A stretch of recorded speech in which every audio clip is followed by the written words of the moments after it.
pour les influencer à ce qu'ils ouvrent un peu leur budget, ou bien qu'ils ouvrent un peu leur esprit, ou bien qu'ils intègrent un aspect particulier dans leur budget public, vous êtes en train de faire le lobby.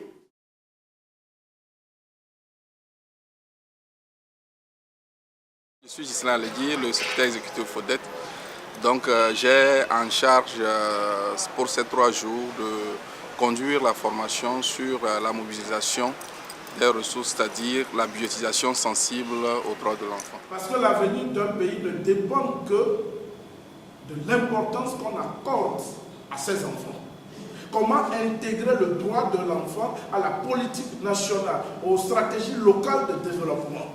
On ne doit pas faire des enfants comme des objets, comme des produits de rue. Ce n'est pas quand on va renvoyer l'enfant de l'école qu'on va commencer par chercher l'écolage. Ce n'est pas quand on n'a pas les moyens pour supporter l'enfant à l'école qu'on dira « va apprendre un métier ». Ce n'est pas en laissant l'enfant apprendre un métier, on n'arrive pas à la supporter pour le livre à la prostitution dans la rue. Vous m'excusez. Des fois, ça révolte. Mais nous, société civile, qu'est-ce que nous faisons? Nous sommes des enseignants de la brousse, des fermes. Nous sommes en contact direct avec des enfants très démunis, où les parents méconnaissent les droits des enfants. Les parents méconnaissent beaucoup de choses sur ce que c'est que l'enfant. Les parents même méconnaissent pourquoi les enfants vont à l'école.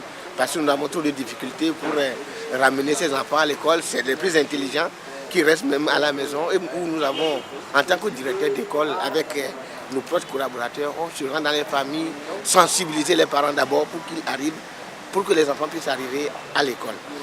Donc c'est là où il nous faut un plaidoyer, où il nous faut former une équipe forte pour défendre les enfants, pour qu'ensemble nous puissions aller jusqu'au bout de l'avenir harmonieux que nous voulons construire à ces enfants-là. Pour que nous puissions arriver au bout de nos projets respectifs, il faut qu'ensemble nous puissions avoir des moyens conséquents. Et ces moyens conséquents-là, on ne peut jamais les avoir sans les moyens financiers.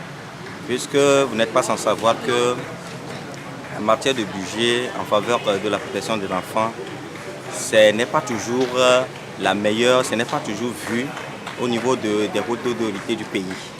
D'où s'impose le plaidoyer pour pouvoir défendre les budgets au niveau de l'État. Avant, ce qu'on faisait, on minimisait les éléments qui reflètent la protection des enfants dans le budget. Mais aujourd'hui, nous avons découvert beaucoup de choses et je sais que de retour dans mon organisation, je vais faire la restitution pour ceux qui m'aident dans la rédaction et la planification de budget. Et comme ça, désormais, nos budgets seront très sensibles à l'égard de la protection de l'enfant.